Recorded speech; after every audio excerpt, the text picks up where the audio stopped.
નમસ્કાર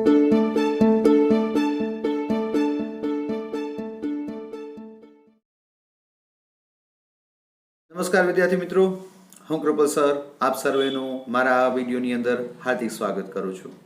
આજે આપણે ધોરણ 12 ની અંદર unit number 3 read number 1 manage your stress આપના એ જે તણાવ ચિંતા ને કેવી રીતના મેનેજ કરવું અને એની સાથે પણ સ્ટ્રેથનિંગ મેન્ટલ ફ્લેક્સિબિલિટી કે આપણું મન આપણા વિચારોની કેવી રીતના અડગતા લાવવી અને આપણા જીવનની અંદર કંઈ પણ મુશ્કેલી હોય એ મુશ્કેલીની સામે કેવી રીતના લડત આપવી without taking any kind of stress, કોઈ પણ પ્રકારનું સ્ટ્રેસ લીધા વગર આપણે કેવી રીતના એને ફેસ કરવું અને જે પણ આપણે દાખલા તરીકે કોઈ પણ પરિસ્થિતિમાં હોઈએ અને એમાં આપણે સ્ટ્રેસ અનુભવતા હોય તો એમાંથી પણ કેવી રીતના એક સમય આપણે રિલેક્સેશન ફીલ કરી શકાય એવી ખૂબ સરસ મજાની સમજ અને એની એ બાબતો જે ધ્યાનમાં રાખવાની છે એ અહીંયા આપણે શીખવાની છે.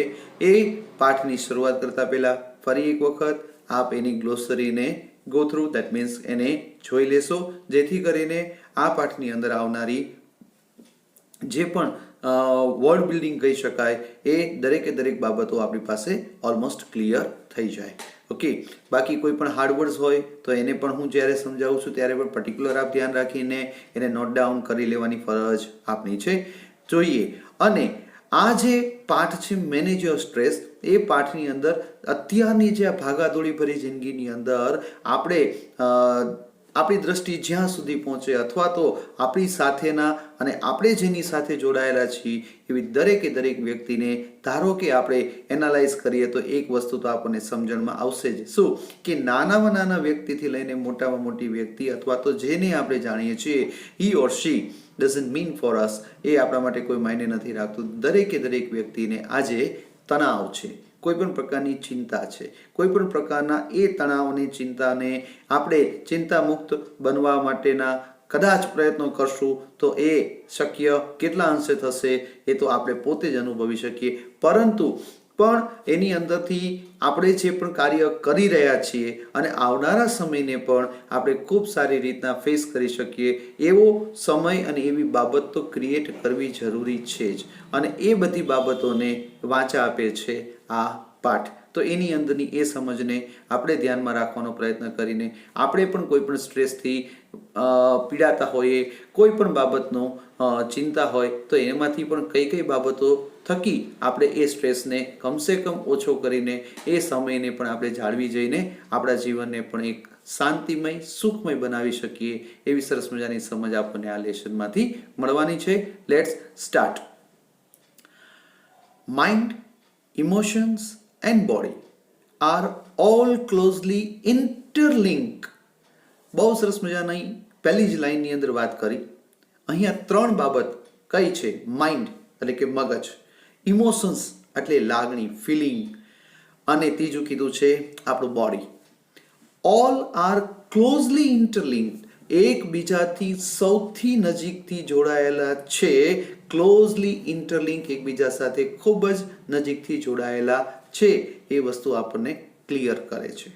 એન્ડ ઓલવેઝ વર્ક ટુગેધર, અને એનાથી પણ જે વિશેષ કીધું તે શું કે આ માઇન્ડ, બોડી અને ઇમોશન્સ છે એ ત્રણેય એક સાથે કામ કરે છે પરિસ્થિતિ અનુસાર.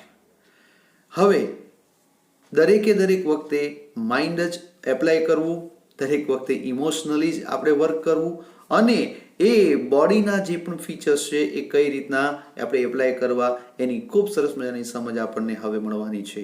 It helps you distinguish them more clearly if you try to understand them separately.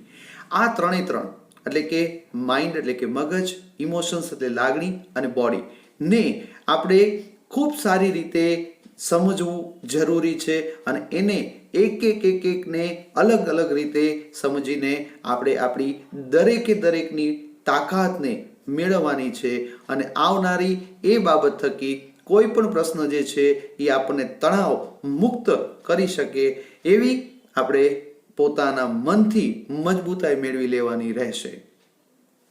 Your mental capacities are your abilities.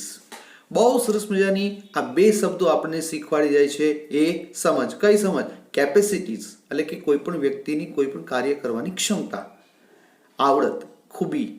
Abilities એટલે પોતાની આવડત. તો અહીંયા આપણી જે કેપેસિટી છે એ જ આપણી એક પ્રકારની આવડત છે. શું કીધું? Your mental capacity R your abilities, એટલે આપણી જે માનસિક ક્ષમતા છે એ જ આપણી એક આવડતને બતાવે છે, રજૂ કરે છે. પણ એ આવડતની સાથે સાથે કઈ કઈ બાબત જોડાયેલી છે તો કે છે ટુ કોન્સન્ટ્રેટ. આપણું જે માઇન્ડ સ્ટેબલ હશે, એ માઇન્ડની અંદર કોઈ પણ જાતની, ટૂંકમાં આપણા મનથી કોઈ પણ જાતનો તણાવ આપણને અનુભવાતો નહીં હોય, કોઈ ચિંતા નહીં હોય, તો આપણે જે કામ કરી શકશું અથવા તો જે કોઈ પણ કામ કરવા આપણે હાથ ધર્યું છે એના પર કોન્સન્ટ્રેટ ખૂબ સારું કરી શકશું. એનો મતલબ શું કે ધારો કે આપણને કોઈ પણ બાબતનું કામ કરવામાં કોન્સન્ટ્રેશન ક્રિએટ નથી થતું, that means something is there. એ પ્રશ્ન આપણને થવો જોઈએ, અને અહીંયા પ્રશ્ન છે, અને એ પ્રશ્નમાં જવાબમાં એક જ વસ્તુ છે, સ્ટ્રેસ. અને એ સ્ટ્રેસ હશે તો કોઈ પણ વ્યક્તિ જે છે પોતાનું નાનામાં નાનું કામ પણ જે સોંપવામાં આવેલું હશે એમાં પણ પોતાનું સર્વા અથવા સર્વસ્વ આપી શકવાનો નથી. અને એ નહીં આપી શકે તો એનું નાનામાં નાનું કામની પોતાની આવડત અને પોતાની ક્ષમતા હોવા છતાં પણ એમાં સામેવાળા વ્યક્તિને પ્રશ્નાર્થ આવી જાય છે.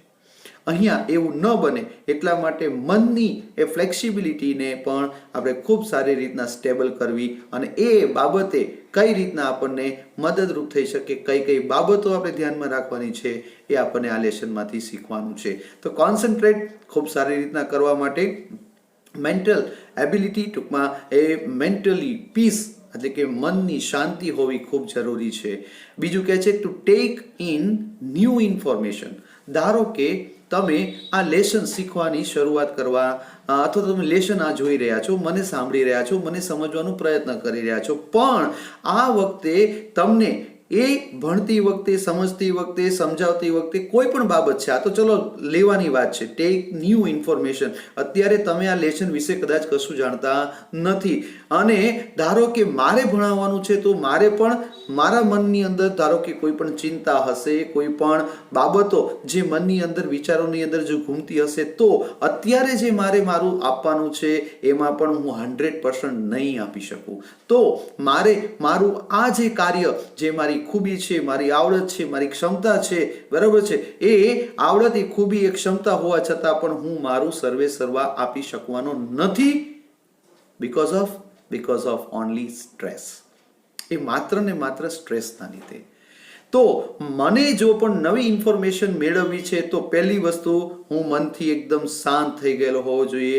એ મારી જે મનની જે ફ્લેક્સિબિલિટી છે એકદમ સ્ટેબલ હોવી જોઈએ, અને મારે નાનામાં નાનું જે કાર્ય કરવું છે એના માટે મારું કોન્સન્ટ્રેશન, અને મારે એ ઇન્ફોર્મેશનની, એ મનની અંદરની મજબૂતાઈથી હું વર્ક કરવાની શરૂઆત કરીશ, તો ડેફિનેટલી મને એ કાર્ય કરવાની અંદર સફળતા અચૂક મળવાની છે. હજુ પણ આગળ શું કહે છે, એટલું જ નહીં, નવી ઇન્ફોર્મેશન મેળવવા માટે પણ આપણે મેન્ટલી પીસ હોવું જરૂરી છે. એટલું જ નહીં, two remember old and new information. કોઈ પણ નવી કે જૂની એ માહિતી આપણી પાસે આપણા મનના વિચારોની અંદર છે, તો એને પણ કાયમ સાચવી રાખવા માટે પણ એ મનની ફ્લેક્સિબિલિટી ખૂબ સારી રીતના, અને એની જે સ્ટ્રેથનિંગ જે છે એની મજબૂતાઈ ખૂબ સારી હોવી જોઈએ. કોઈ પણ જાતનો સ્ટ્રેસ મનમાં રાખ્યા વગર આપણે કોઈ પણ કાર્ય કર્યું હશે કે પછી કરી રહ્યા હશું, તો એ કાર્ય આપણને 100% નહીં, 1000% આપણને આપશે એનું રિટર્ન. આગળ કે છે and to be in a position to think logically. આપણને કોઈ પણ પઝલ આપી દીધી, એ પઝલ ધારો કે 2 × 2, બહુ જ સિમ્પલ. 2 ને 2 કેટલા, અને 2 × 2 એટલે કેટલા, તો 2 ને 2 4 ને 2 દુ 4. આ જે છે આ તો બહુ સરળમાં સરળ હતું, પણ નાનું મોટું કોઈ પણ પઝલ ટાઈપનો કોઈ પણ સરળમાં સરળ ક્વેશ્ચન પણ અહીં પોતે કહી દીધો હોય તો આપણને એના ઉપર વિચારવું પડે. તો એ વિચારવાનું, આ તો પ્રશ્નની વાત છે, પણ એવી તાર્કિક બાબતોને લગતી કોઈ પણ પ્રશ્ન આપણી સામે મૂકી દે તો એ પ્રકારની વિચાર સરણી કરવા માટે, ટૂંકમાં એ પ્રકારે વિચારવા માટે પણ આપણું મન કેવું હોવું જોઈએ? સ્ટેબલ હોવું જોઈએ. મન કેવું હોવું જોઈએ? શાંત હોવું જોઈએ. અને એ મનની જો અંદર આપણને સ્ટ્રેસ, એની ચિંતા જો દેખાતી હશે, સમજાતી હશે, અથવા તો આપણા મનમાં એ વિચારો આપણા ઘૂમતા હશે, તો આપણને સરળમાં સરળ એ લોજિકનો એ પ્રશ્ન પણ આપણે સોલ્વ કરવામાં ખરેખર લાઈફલાઈન લેવી જ પડશે. અને અહીંયા જે છે ને લાઈફલાઈનનો પ્રશ્ન કેમ યાદ આવી ગયો? બહુ સીધી સાદી વાત છે. જોજો તમે એ કોણ બનેગા કરોડપતિ નહીં એ બાબતોમાં પણ આ વસ્તુ આવે છે કે ઘણા વ્યક્તિઓ જે છે ને એકદમ ઉત્સાહમાં આવી જાય છે, અને એને પોતાને આવડતા જવાબોમાં પણ એ પોતે ઘણી વખત શું કરી દે છે? એની જગ્યાએ બીની જગ્યાએ સી પણ સિલેક્ટ કરી લે છે, અને અંતે જે છે પોતે સેટબેક એને પોતાને ફેસ કરવો પડે છે. તો અહીંયા એ પ્રકારની નાનામાં નાની બાબતમાં પણ એ ચિંતા પણ, એ ઉત્સાહ પણ એ મેટર કરે છે. અને એ બધી વસ્તુથી પર થવા માટે આજે આ લેસન પણ આપવો પડ્યો કે હવેના આ જે પણ ભાગાદોડી અને એ ઝડપી દુનિયાની અંદર જે છે આપણે ચલવા માટે, એની સાથે ચાલવા માટે અને આપણું કાર્ય પણ 110% આપવા માટે થઈને આપણું એ જે સ્ટ્રેસ છે એ સ્ટ્રેસનું મેનેજમેન્ટ ખૂબ સારી રીતના કરતા આપણને આવડવું જરૂરી છે. તો ટૂંકમાં આપણને કીધું તેમ શું કે your mental capacities are your abilities. આપણી જે માનસિક ક્ષમતા છે એ જ તમારી આવડત છે, અને એ બાબત માટે તો એ વસ્તુ માટે આપણને કોન્સન્ટ્રેટ કરવા માટે mentally peace, that means flexibility ખૂબ સારી હોવી જરૂરી છે. નવી નવી ઇન્ફોર્મેશન માટે પણ, અને જૂની પુરાની ઇન્ફોર્મેશન માટે પણ, અને લાસ્ટમાં કીધું કોઈ પણ પ્રશ્ન જે લોજિકલી આપણને પૂછવામાં આવે છે એ પ્રશ્નનું પણ નિવારણ કરવા માટે પણ મનની એ સ્ટ્રેથનિંગ એટલે મજબૂતાઈ ખૂબ જ હોવી જરૂરી છે. એ મન શાંત હશે અને તણાવ મુક્ત હશે તો આપણે કોઈ પણ કાર્ય કરવું હશે એ ખૂબ જ સારી રીતના કરી શકશું. હવે આગળ શું કહે છે? You need your mental capacity in order to study. Okay, તો હવે મેન્ટલ કેપેસિટી શું કામ જરૂરી છે? તો મેન્ટલ કેપેસિટી તો ખરેખર મનથી મજબૂત હશું, આપણે નક્કી કર્યું હશે, દ્રઢતા આપણામાં હશે, ડિટરમાઇન્ડેડ હશે, તો એ પ્રકારનું કાર્ય કરવા માટે આપણે ખૂબ જ સારી રીતના આગળ વધી શકશું અને એની અંદર સફળતા પણ મેળવી શકશું. અહીંયા પણ એ જ વસ્તુ કહે છે. શું કહે છે? યુ નીડ, તમારી જરૂરિયાત છે શેની? Your mental capacity. એ તમારી કેપેસિટી, માનસિક કેપેસિટીની ખૂબ આપણને જરૂરિયાત છે. કેવી? તો શું કામ? અહીંયા કેવી અને શું કામનો જવાબમાં શું આવે છે? ટુ સ્ટડી, અભ્યાસ કરવા માટે. અત્યારે આ પ્રમાણેનું જે પણ અત્યારે આપણે લેસન જોઈ રહ્યા છીએ, લેસન તમે મારી સાથે શેર કરી રહ્યા છો, મારી સાથે એનું ક્લિયરન્સ લેવાનો પ્રયત્ન કરી રહ્યા છો. એ વખતે ધારો કે તમારા કે કોઈ પણના મનના વિચારોની અંદર કોઈ બીજી બાબત ઘૂમતી હશે, તો મારા દ્વારા જે અત્યારે જે બાબત સમજાવવાનો જે પ્રયત્ન કરાઈ રહ્યો છે એમાં આપણને 100% જે છે રિટર્ન મળશે નહીં. તો પહેલું કીધું ટુ સ્ટડી, બીજું કીધું ટુ વર્ક. નાનામાં નાનું કામ કરવા માટે પણ આપણી મેન્ટલ કેપેસિટી ખૂબ જ જરૂરી છે. મનથી એવું થવું તો જોઈએ ને કે નહીં મારે એ કરવાનું છે, ભાઈ કોઈ પણ શરતે એ કરવાનું છે. To impose a constructive and workable order on your life. બહુ સરસ મજાનું કીધું. Two impose. ઇમ્પોઝ એટલે શું? લાદવું. કોઈ પણ કાર્ય કરવાનું છે એમાં પણ કન્સ્ટ્રક્ટિવ એટલે કોઈ પણ રચનાત્મક કાર્ય, એન્ડ વર્કેબલ ઓર્ડર, અને એ જે પણ ઓર્ડરમાં આપણને અપાયેલું કાર્ય, કોઈ પણ રચનાત્મક કાર્ય જે આપણે ધારેલું છે એ દરેક પ્રકારના કાર્યને કરવા માટે પણ આપણને મેન્ટલ કેપેસિટી આપણી હોવી જરૂરી છે. હું કોઈ પણ વ્યક્તિને કોઈ પણ કાર્ય સોંપી દઉં, દેટ્સ ઓકે, ફાઇન. દરેક વ્યક્તિ સામાન્ય રીતે મોટા ભાગનું કાર્ય કરવા માટે સક્ષમ હોય છે, પણ ઘણા બધા વ્યક્તિ જે છે એ મેન્ટલી જેટલા બધા હારી ગયેલા હોય છે કે આપણને એને સરળમાં સરળ કામ આપ્યું હોય ને તો પણ આપણને એ પ્રશ્ન અથવા તો પોતે વિચારશે કે am I being able to do like that? શું એ ખરેખર હું કાર્ય કરી શકીશ? બસ આ પ્રકારનું જો પણ કોન્ફિડન્સ હશે, કોન્ફિડન્સ કહેવાય? સોરી, આ કોન્ફિડન્સ ન કહેવાય. અહીંયા જે છે એ જો આ પ્રકારનો વિચાર એના મનમાં હશે તો એનું એ કાર્યમાં એને સફળતા ક્યારેય નહીં મળે.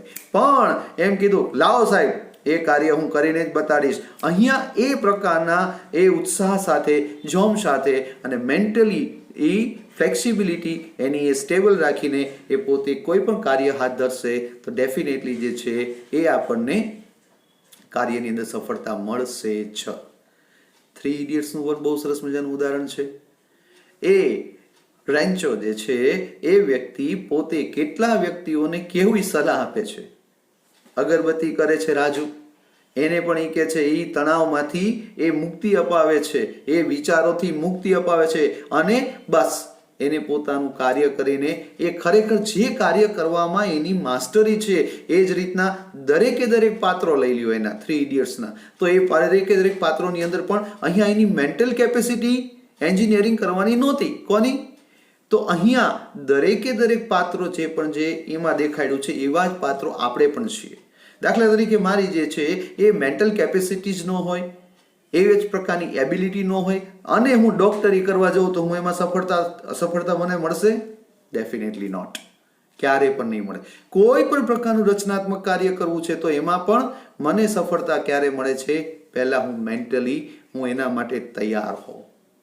અહીંયા પણ એ જ કીધું કે કોઈ પણ કન્સ્ટ્રક્ટિવ વર્ક કરવા માટે, આ જિંદગીનું કન્સ્ટ્રક્ટિવ વર્ક કરવા માટે કે નાના મોટા કામના એ ઓર્ડરને પણ સાચવવા માટે થઈને પણ આપણે મેન્ટલી પીસ એટલે કે મનની શાંતિ હોવી ખૂબ જ જરૂરી છે. And to make rational day to day decisions.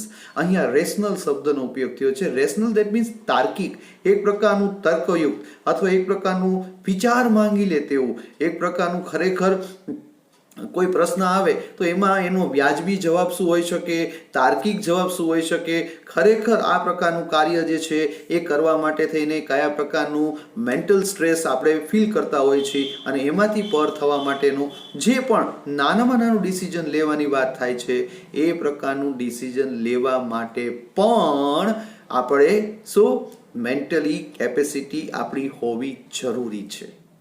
એ પ્રકારની સમજ આપણામાં હોવી અત્યંત જરૂરી છે અને એ પ્રકારની ફ્લેક્સિબિલિટી ધારો કે નહીં હોય, એ પ્રકારનું સ્ટ્રેથનિંગ આપણે નહીં હોય તો એ પ્રકારના નાનામાં નાના ડિસિઝનને પણ આપણે એને પર્ટિક્યુલરલી ક્લિયર કરી શકશું નહીં.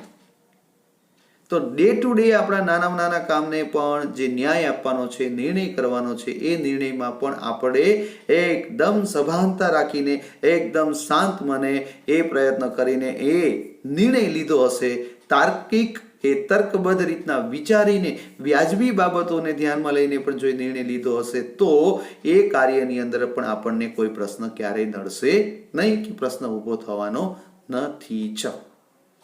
પણ આ નિર્ણય લેવા માટે મન કેવું જોઈએ? ચિંતા મુક્ત, ચિંતા યુક્ત નહીં. આ ખાસ ધ્યાનમાં રાખવાનું છે. બહુ સરસ મજાનું એના માટેનું ઉદાહરણ પણ આપણને પૂરું પાડ્યું છે કે આપણું જે રેશનલ એટલે શું કીધું? તો એ તાર્કિક બુદ્ધિ ક્ષમતાનું નાનું ઉદાહરણ પણ જે આપવાનો પ્રયત્ન કર્યો છે ને એમાંનું બહુ સરસ મજાનું ઉદાહરણ આપ્યું છે. Let's see. ફોર એક્ઝામ્પલ, ઉદાહરણ તરીકે લઈએ તો if you had the choice of walking to work or taking the car. Okay, ચલો હવે પહેલી લાઈનમાં કીધું કે if you had the choice of walking to work or taking the car. આપણે કામે જવું છે, કોઈ કામ અર્થે જવું છે કે કામ પર જવું છે અને આપની પાસે એ કામ કરવા માટે જવા માટે બે ચોઇસ છે, કાં તો ચાલીને જવું અને કાં તો કાર લઈને જવું. હવે ચાલીને જવું અને કાર લઈને જવામાં બે ઓપ્શનમાં કયું ઓપ્શન તમારા માટે બેટર છે? બેટર નહીં, બેસ્ટ હોઈ શકે. તો એ જે તે પરિસ્થિતિને આધીન છે. ધારો કે અહીંયા આપણી એ પરિસ્થિતિની આ વસ્તુ જો ધારો કે ક્લિયર ન હોય તો આપણે પેટ્રોલ અત્યારે કેટલું મોંઘું થઈ ગયું, એના કરતાં ચાલીને જાવ ને, આ 10 રૂપિયાની છાશની થેલી જ લાવી છે ને, આ સામાન્ય કામ છે. હવે એ ચાલીને જવું, પણ હવે પરિસ્થિતિ ધારો કે કંઈક વિકટ હોય, શું કે અર્જન્સી હોય, બહાર નીકળીને જોઈએ તો બહાર નીકળીને એવી કોઈ પણ પરિસ્થિતિ આવી ગઈ કે હવે અત્યારે એ પ્રકારનું કાર્ય કરી શકાય એવું નથી, તો એ વખતે કાર લઈને જવું પડે ને, તો પણ જવું જ જોઈએ. કોઈ પણ વ્યક્તિ બીમાર પડ્યું છે, કોઈ પણ વ્યક્તિનું એક્સિડન્ટ થયું છે અને એ વખતે કંઈક હાલ આપણે તેડીને લઈ જઈએ અને દવાખાને, ચાલે? નહીં, એમાં તો 108 અને 108 ને આવન જાવન કરવા માટેનું વિધાઉટ સ્ટોપિંગ કોઈ પણ જાતનું જે છે એ અડચણ અવરોધ ન નડે અને એ વ્યક્તિ પેશન્ટને ટાઈમ ટુ ટાઈમ એ દવાખાને પહોંચાડી શકાય અને એ વ્યક્તિનું જિંદગી બચી શકે, તો એ બાબતે આપણે તાર્કિક નિર્ણય રેશનલ નિર્ણય જે છે એ આ જ હોઈ શકે કે ઝડપથી એ એમ્બ્યુલન્સ અથવા તો જો 3 ઇડિયટ્સમાં એ પણ દેખાડ્યું હતું, યાદ હોય તો ઓલા દાદાને શું કે ઓલા દાદા જ્યારે પડી જાય છે અથવા તો ટૂંકમાં એમને હોસ્પિટલાઇઝ કરવાના હોય છે ત્યારે આમિર ખાન જે છે એ દાદાને વચ્ચે બેસાડે છે અને કરીના કપૂર જે છે પાછળ બેસીને એ બંને જણા જે છે એને ક્યાં પહોંચે, સ્કૂટર ઉપર, યાદ હોય તો એ સ્કૂટર ઉપર ઓલા બાંધી દે છે અને એને લઈ જાય છે. આ એક તાર્કિક છે, એક રેશનલ અથવા વ્યાજબી જે સમયે જે જરૂરિયાત હતી એ વસ્તુ એ કરે છે. કેટલી બધી બાબતના ઉદાહરણ 3 ઇડિયટ્સની અંદર આપણે અહીંયા આપી શકીએ એમ છીએ. ઓકે, તો કે છે if you had the choice of walking to work or taking the car, પણ એ પરિસ્થિતિ કઈ હતી? See the fact that it was raining hard. એ વખતની પરિસ્થિતિનો ઉલ્લેખ કર્યો છે. શું કે એ વખતે સાલો વરસાદ અંધાધૂંધ પડી રહ્યો હતો. Okay, it was raining hard and you had cold, અને એ વખતે તમારી બીજી પણ બાબત દેખાડી છે. શું? વરસાદ તો હતો જ અંધાધૂંધ અને તમને પાછી શરદી પણ થઈ ગઈ હતી. ઓકે, હવે વરસાદમાં ભીના થાવ તો પરિસ્થિતિ કેવી થાય? સુધરે કે બગડે? બગડે જ ને ભાઈ. તો શું કરાય? ચાલીને જવાય? ચાલીને જાવ તો ભીના થાવ તો એક તો શરદી હતી જ અને માથે આ ભીના થાય એટલે પછી એ જે છે એ આગળની પરિસ્થિતિ શું થાય એ તો સાલું આપણે ઇમેજિન ન જ કરી શકીએ. તો એ પરિસ્થિતિ બગાડાય કે પરિસ્થિતિ સુધારાય, અથવા તો જે પરિસ્થિતિ છે એટલીસ્ટ એવી તો રહે એવો પ્રયત્ન, તો એ પ્રયત્નના ભાગરૂપે આપણે કાર લઈને જવું એ ખરેખર તાર્કિક, એક પ્રકારનો રેશનલ, એક પ્રકારની સમજબૂજવાળો નિર્ણય છે. હવે આ જે સમજ જે છે એ જ અહીંયા કીધું and you had cold could lead you to the decision that it was better to take the car. આવ્યું ને? તો અહીંયા શું કહે છે કે આ પરિસ્થિતિ છે, વરસાદે પડે છે અને શરદી પણ છે, એટલે એક જ વસ્તુ છે કે ભાઈ મારે પલળવું નથી, મારે ભીના થવું નથી, નહીતર મારી પરિસ્થિતિ જે છે એ બગડવાની વધારે શક્યતાઓ મને દેખાય છે. એટલે કે ભાઈ તમારે જો મને લઈ જવો હોય અથવા મારે ક્યાંય જવું હોય તો હું તો ભાઈ કાર લઈને જઈશ. આ પ્રકારની સમજ જે છે એ સરસ મજાનું રેશનલ ડિસિઝન હોઈ શકે. આ જે છે એ તાર્કિક અને સમજબૂજ પ્રકારનો નિર્ણય હોઈ શકે.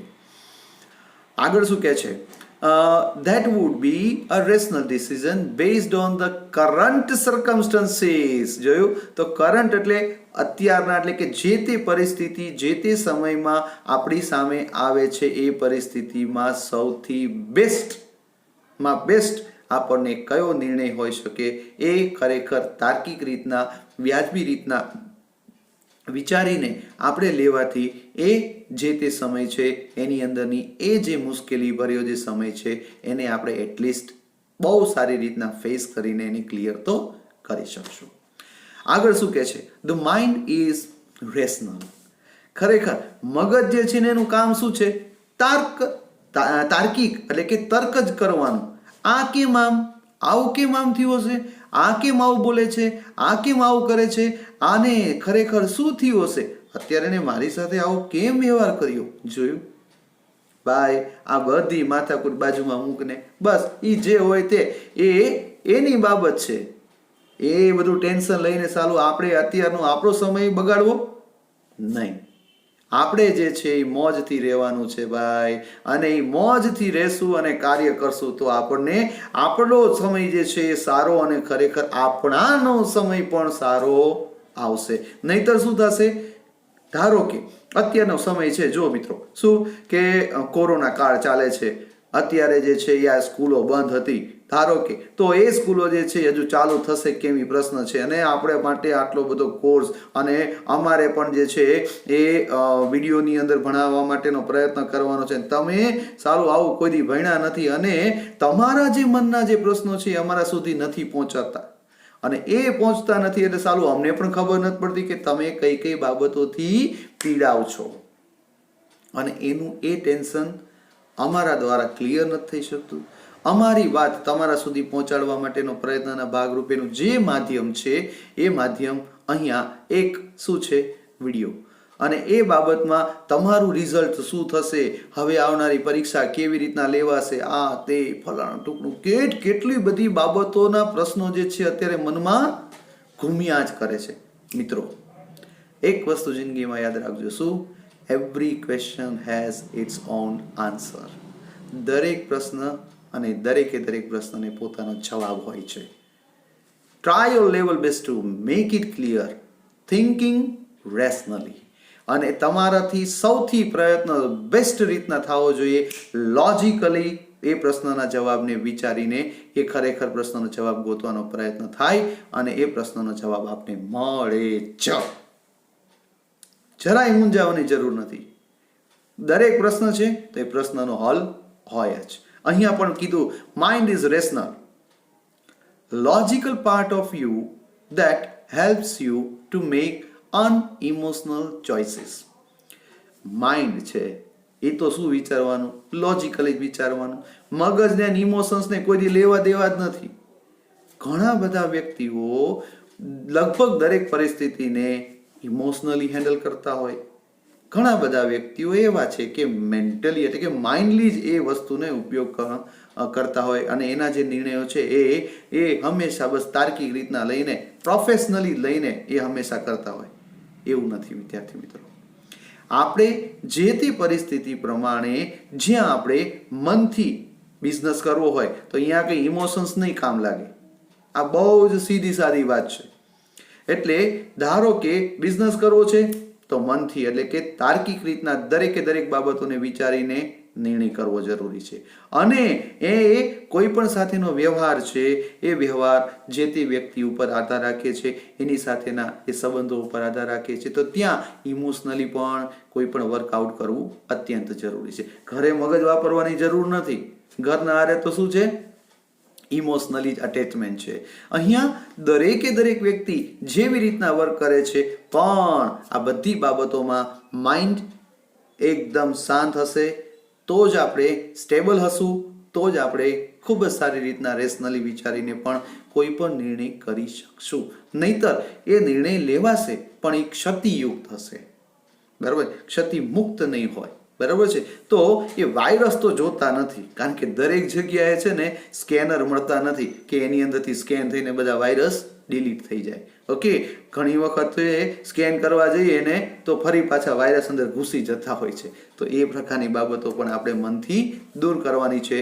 અને એ વિચારોની અંદર આપણને જે મદદ કરે છે, શું કે છે, તો કે છે logical part of you that help you to make unemotional choices. અને જ્યાં એ અનઇમોશનલ ચોઇસીસ એટલે શું છે કે જે આપણને જ્યાં ઇમોશનલી બાબતો અટેચ નથી એ પ્રકારનું ડિસિઝન અહીંયા લેવાશે.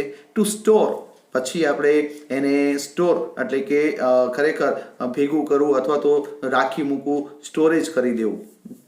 એન્ડ રિટ્રાઈવ ઇન્ફોર્મેશન, અને એ જે પણ ઇન્ફોર્મેશન છે એ ઇન્ફોર્મેશન રિટ્રાઈવ એટલે શું છે, એને નિયંત્રણમાં રાખવું. એ કોઈ પણ બાબતો છે એને પણ આપણે નિયંત્રણમાં રાખી શકવું જરૂરી છે, રાખવું જરૂરી છે. તો કોઈ પણ બાબતોને નિયંત્રણમાં રાખવી હોય તો આપણે લોજિકલી એટલે કે તાર્કિક દરેક બાબતોને આપણે એપ્લાય કરવી પડશે જ. અને એ બાબત જે છે એ અહીં આપણને દેખાડે છે. And two order and calculate. જોજો, કોઈ પણ પ્રકારનો ઓર્ડર કરવો છે કે કોઈ પણ પ્રકારનું કેલ્ક્યુલેશન કરવું છે તો એ કેલ્ક્યુલેશનને, એ ઓર્ડરને પણ આપણે આપવા માટે કે કરવા માટે થઈને આપણે શું કરવું પડશે, તો દરેક બાબત છે એને આપણે લોજિકલી પાર્ટમાં વિચારવું પડશે જ. અને હવે પછી જે છે શું કહે છે, it is the counter part to the emotions. Counter part, અહીંયા આપણે આપણી જે લાગણી છે એનો પણ એક નાનો એવો પાર્ટ બતાડે છે. એ આપણું માઇન્ડ છે અને એની કેપેસિટી પણ આપણે ખાસ ધ્યાનમાં રાખીને વર્ક કરવું અત્યંત જરૂરી થઈ જાય છે. A good example of interaction, બહુ સરસ મજાનું એક્ઝામ્પલ પણ આપ્યું છે. શું કહે છે, a good example of interaction between mind and emotion is exam nerves. Exam, પરીક્ષા શબ્દ છે ને આવતાની સાથે જ દરેક વ્યક્તિના વિચારોની અંદર કંપન આવી જાય છે. એક્ઝામ આવી, ઓ બાપા એક્ઝામ છે, શું થશે શું નહીં, કેમ છે કેમ નહીં, ફલાણું ટૂંકનું. એક્ઝામ નર્વસનેસ એક્ઝામનો, અને એ માર્ચ મહિનો જોઈ લ્યો. આ વખતે તો જે છે કોરોના કાળ છે એટલે માર્ચની જગ્યાએ મેમાં લેવા આવવાની છે. બહુ સારું છે, ચલો 2 મહિના તો જે છે એ પાછળ ગયું. અહીંયા એ જે 2 મહિના જે છે ને એનાથી મન થોડુંક મજબૂત થયું, ચાલો થોડો ઘણો સમય મળ્યો. એક તો સાલું કંઈ ભણ્યા છીએ ને ભણ્યા છીએ તો એવું આપણે ધ્યાન દઈને ભણ્યા નથી કે ખરેખર જે છે ને આ બધી બાબતોથી આપણે જે છે પર છીએ. તો ખરેખર રિઝલ્ટ શું આવશે અથવા તો પેપરમાં શું લખશું એના માટે સાલો સમય તો વધારે જોઈએ છે. સારું છે આપણને 1 મહિના 2 મહિનાનો સમય આપણને મળી ગયો છે. તો અહીંયા આપણને કીધું, શું કીધું કે આ માઇન્ડ અને ઇમોશન્સને જો સૌથી સારામાં સારી રીતના તમારે તપાસવા હોય તો એના માટે બેસ્ટ સ્થળ અથવા તો બેસ્ટ ઇવેન્ટ, એ ઘટના એ કઈ હોઈ શકે તો એક્ઝામ. એક્ઝામનું એ પાર્ટ આપણે યાદ કરીએ, એક્ઝામની એ સમયની એ બાબતને પણ આપણે યાદ કરીએ તો બહુ જ સ્પષ્ટ થઈ જશું કે ખરેખર એક્ઝામમાં જતા પહેલા જે છે અથવા એક્ઝામ વખતે આપણા માઇન્ડના વિચારોની અંદર કેટલી બાબતો ઘૂમતી હોય છે. કેટલા સેમિનાર આપણે એટેન્ડ કરીએ છીએ બિફોર, નોટ આફ્ટર. એ સમય આપણે દાખલા તરીકે એક્ઝામનો સમય જેમ નજીક આવતો જશે એમ આપણા જે પણ રિલેટિવ્સ એટલે કે નિયર એન્ડ ડિયર વન્સ જે છે એ લોકો આપણા ઘરે આવશે ને આપણને બેસ્ટ ઓફ લક કહેશે ને આમ ને તેમ ને કેટલી બધી નાની મોટી પ્રેરણાત્મક બાબતોથી પણ આપણને જે છે એ અપગ્રેડ કરવાનો પ્રયત્ન કરશે કે ખરેખર જે છે એ તમે આ પ્રકારનું બાબત ધ્યાનમાં રાખજો અને આ પ્રકારની બાબતો ધ્યાનમાં રાખજો. પણ આ બધી બાબતોથી પર થઈએ અને એ બાબતોમાં ખરેખર જે એક્ઝામ વખતનો જે સમય છે એ જ સમય આપણને જે છે એ બતાડી જાય છે કે ખરેખર કેટલી બાબતોમાં આપણે એમ પણ પ્રશ્ન થઈ જાય છે. તો માઇન્ડ અને ઇમોશન્સ જે છે એનું બેસ્ટ એક્ઝામ્પલ છે એ એક્ઝામ નર્વસનેસ છે. અને એ એક્ઝામની નર્વસનેસ જે છે એ લગભગ દરેક વ્યક્તિ પોતે ફીલ કરતો જ હોય. પછી તો દરેક વખતે વર્ગખંડમાં જવાની જરૂર નથી હો ભાઈ. એ આપણે તમે જુઓ તો એ રાજુ જે છે 3 ઇડિયટ્સમાં એ પણ અગરબત્તી શું કામ કરે છે, એને પણ નર્વસનેસ હતી, એને પણ એને ડર સતાવતો હતો કે ચાલો હું પછી આંગળીમાં વીંટીયું બધી પહેરે છે ના તે કેટલી બધી બાબતો. શું કામ? તો એ મનમાંથી જ્યારે દૂર થઈ જાય છે ત્યારે જ એ તમને યાદ હોય તો હોસ્પિટલમાં એ બધું જ ઇન્ટરવ્યુમાં જતા પહેલા એ બધી વીંટીઓ જે છે એ મૂકી દે છે કે હવે કાંઈ નહીં. બસ એ જે બાબત એક વખત મનમાં આવી જાય ને ત્યારે આપણે જે છે એ ખરેખર આપણને જીત મળી જાય છે ને એ જીત રાંચો ઈચ્છતો હતો. એ આમિર ખાનની એ સોચ, એ પાત્રની અંદરની એ જે વિશ્વાસ જે પોતાની અંદરનો હતો એ ક્રિએટ કરવા માંગતા હતા અને એ જ્યારે ક્રિએટ થઈ જાય છે ત્યારે એક જ વસ્તુ બને છે. શું? તુસી ગ્રેટો, તોફા કબૂલ કરો. બહુ સરસ મજાની સમજ છે મિત્રો. આ જે માઇન્ડ અને ઇમોશન્સ તમે જુઓ, દરેક વ્યક્તિ જે છે એ માઇન્ડ અને ઇમોશન્સથી જોડાઈ જાય છે.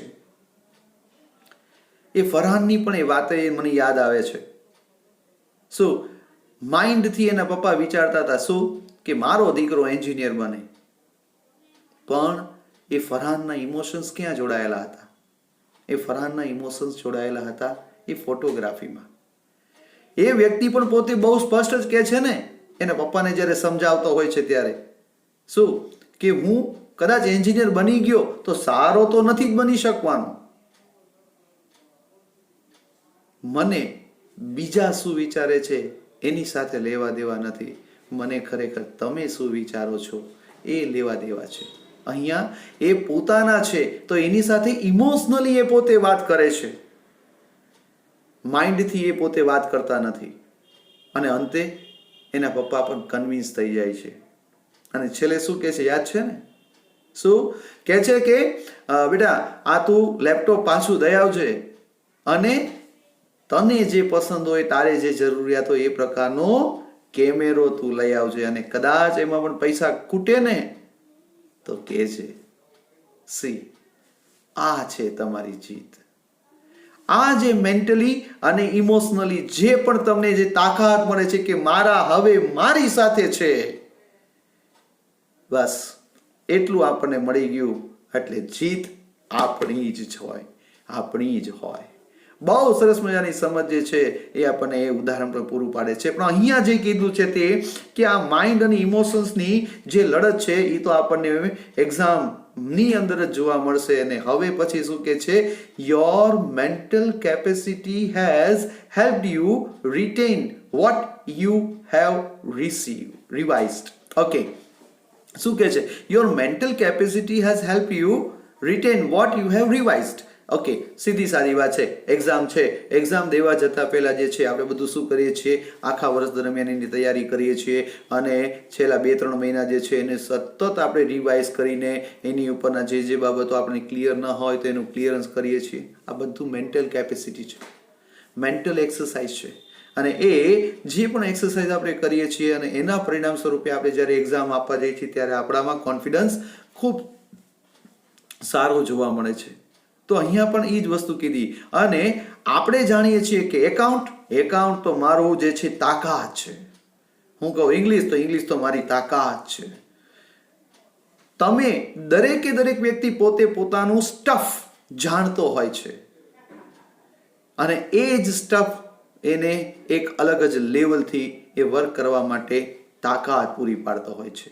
અહીંયા આગળ પણ કહે છે ને, શું કહે છે, યુ નો યોર સ્ટફ.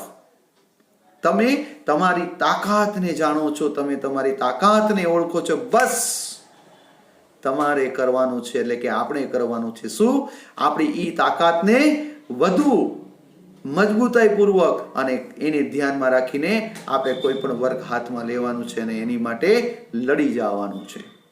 આગળ કહે છે, એ તમે જાણો છો તમારું stuff, but when you enter the exam room, પણ સાલું આપણે એક્ઝામ રૂમમાં દાખલ થઈએ and start getting emotional, અને એ પણ આપણા વિચારોની અંદર હવે હાવી થવા લાગે છે. કોણ એ? એટલે એ ચિંતા, એ વિચારો. કયા વિચારો? By expecting difficulties. એક્સપેક્ટ આપણે ધારવા માંડી છીએ, વિચારવા માંડી છીએ, સાલું પેપર હમણાં આવશે, ટીચર આવે છે એટલે કે અહીંયાના જે એક્ઝામિનર આવે છે એ બિલ્ડિંગ રૂમની અંદરના જે પણ સુપરવાઇઝર આવ્યા, પોતાના હાથમાં જે છે એ આન્સર શીટ આપતા જાય છે. જોજો એ દરેક સ્ટેપ છે ને એ તમારા મનના વિચારોની અંદર જે છે એ તો સાલું એબ્સ્ટ્રેક્ટ નાઉન કહી શકાય. ધીમે ઓલું પછી કવર ને ખોલવાનો પ્રયત્ન કરે છે અને પછી અંદરથી પેપર કાઢે છે. ધીમે એક પછી એક પેપર આપતા જાય છે. અને આપણો વારો આવે અને ભગવાનને, માતાજીને આપણે યાદ કરતા હોય છે કે હે માતાજી, એ ભગવાન જે છે આ પેપરના પ્રશ્નો જે છે એ સરળ નીકળે. કોઈ એવો પ્રશ્ન ન પૂછી બેઠેલો હોય કે ખરેખર મેં જે મહેનત કરી છે એમાં પણ મારા એ મહેનત પ્રમાણેનું રિઝલ્ટ મને ન મળે. એવી difficulties, expecting difficulties and imagining failure. અને અંતે એ ફેલિયર એટલે શું છે? અંતે નિષ્ફળતા પણ મળવાની હોય એવો વિચાર એ વ્યક્તિ પોતે કરી બેસે છે. All of a sudden the carefully stored information is no longer available. અને અંતે આ બધા જ પ્રશ્નો જ્યારે મનમાં ઘુમરાવા લાગે છે, ચક્કરે ચડે છે, મન જે છે એમાં ખરેખર રચ્યું પચ્યું રહે છે. અને ખરેખર જ્યારે પેપર આપણે હાથમાં લઈએ છીએ અને વાંચવાની શરૂઆત કરીએ છીએ, આપણને જે પણ પ્રશ્ન પૂછવામાં આવ્યો છે એ પ્રશ્નનો જવાબ આપણને આવડતો હોય, પણ સાલું એ જ વખતે જે છે એ આપણા એ જવાબને આપણે એવું વિચારીએ કે મને આવડે છે, પણ ખરેખર એ જવાબ અહીંયા હોય જ નહીં. શું કામ? બસ એ ડિલીટ થઈ ગયો. જી નહીં, ડિલીટ નથી થતું. તો શું થાય છે એ પણ કીધું કે ખરેખર એ વખતનો એ પ્રશ્નનો જવાબ આપણને જોવા મળતો નથી. એ આવડતું હોવા છતાં પણ અમને નથી આવડતો. અહીંયા વિદ્યાર્થી મિત્રો, હું તમને એક અમે પણ જ્યારે ભણતા ને ત્યારની પણ એક બહુ સરસ મજાની વાત કરું. અમારા ક્લાસની અંદર એક સ્ટુડન્ટ હતો, નામ હું નહીં કહું. એ સ્ટુડિયસ એટલો બધો પણ અહીંયા હું સ્ટુડિયસ તો કહીશ, પણ એ ગોખણીયો હતો. અને અમને ખબર કે આ સાલો છે ને ગોખે છે. કોઈ દિવસ ઓલો છે ને આમ ચતુર હતો, આમ ચતુર રામલિંગમ હતો ને જેમ 3 ઇડિયટ્સમાં, એવો એક વ્યક્તિ અમારી સાથે ભણતો. મારા બેટો ગોખે એટલે સાહેબ ભૂલી જાય કે આ વસ્તુ આમ, અને એ ભણાવતી વખતે કદાચ સાહેબ ભૂલી ગયા હોય તો કે સાહેબ આમ નહીં આમ આવે. એટલો બધો મારો બેટો પરફેક્શન વાળો. પણ અમે નક્કી કર્યું હતું શું કે આનું જે છે એ ઢક્કન ખોલીને જ રહેશું. અને એના ભાગરૂપે શું કરતા અમે લોકો જે છે ને 5 મિત્રો, એ 5 મિત્રો જે છે ને એ અમે આખી રાત જાગતા ને, બસાબ જે છે અથવા એ વ્યક્તિ પણ આખી રાત જાગતો ને પોતે મગિંગ, ધેટ મીન્સ ગોખણ ગો કરે. અમે અહીંયા પણ એક ટ્રીક અજમાવતા. અમે એને હરાવી દીધો હતો. કઈ રીતે ખબર છે? અહીંયા શંકર ભગવાનનો જે ઓલો પોઠિયાની પણ વાર્તા આપણને ખબર છે. શું એક ઠેસ આવી જાય છે અને એ 3 ટાઈમ જમવાનું ને 1 ટાઈમ. તો આજે પણ 3 અને 2 નો રેશિયો હતો, એ બધો રેશિયો આખો ઊંધો થઈ ગયો. એટલા માટે તો આપણે શું કરીએ છીએ? આપણે ધબેડ કરીએ છીએ. બસ આવું અમે કરતા. શું કરતા?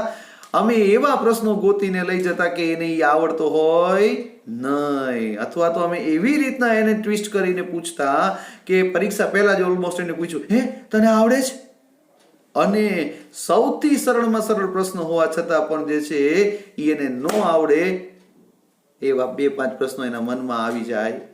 અને અમે કહીએ કે યાર આવું પૂછવાનું તો શું કરશું? બસ અમારું તો ખાલી કહેવાનું, અહીંયાથી નીકળી જવાનું. અને ઓલો વ્યક્તિ શું થાય? ચક્કરીએ ચડી જાય છે. અને અંતે એને પરીક્ષાની અંદરના જે પણ માર્ક્સ હતા એ અમારા કરતા ઓછા આવતા. આવું તમે ન કરતા હો. અહીંયા આ તો મેં ખાલી શેર કરી છે વાત. અહીંયા પણ એ જ વસ્તુનો ઉલ્લેખ કર્યો છે. શું કીધું? કે all of a sudden carefully stored information is no longer available. Your emotions have bared the way to your inner informative stores. અને આ જે પણ ઇન્ફોર્મેશન તમારી રૂકાઈ ગઈ, બહાર ન આવી, એ પોતે આપણે લખી ન શક્યા, એની પાછળનું એક જ કારણ હતું સ્ટ્રેસ. બીજું કશું જ નહીં. એ ચિંતા હતી. અને એ ચિંતા અને એ વિચારોની અંદરની જે બાબતો હતી એને એક જાણે કે એક દિવાલ ઊભી કરી દીધી. અને એ દિવાલની અંદરની જે પણ ઇન્ફોર્મેશન બહાર આવવી જોઈતી હતી એ આવતી નથી. એટલે જ કહે છે આગળ, do you find yourself reacting in any of the following ways? અને આ જે પણ હવે પાર્ટ આપણને શીખવા મળવા જઈ રહ્યો છે એ પોતે કહે છે કે શું તમને હવે જે પણ નીચેની બાબતો પૂછવા જવાની છે અથવા તો પૂછવા માટે અમે આપી છે અથવા તો જાણવા માટે આપી છે કે ખરેખર તમે આ પ્રકારની બાબતથી તો પીડાતા નથી ને? તો એવી કઈ બાબત છે? બહુ સરસ મજાના 6 પોઈન્ટ છે. દરેક વ્યક્તિ પોતાની જાતને પણ આ પૂછે અને હા કે નામાં એનો જવાબ મેળવવાનો પ્રયત્ન આપણને આ યુનિટના બીજા પાર્ટની અંદર જાણવા મળશે. તો આપણે ફરી મળીશું. ત્યાં સુધી નમસ્કાર.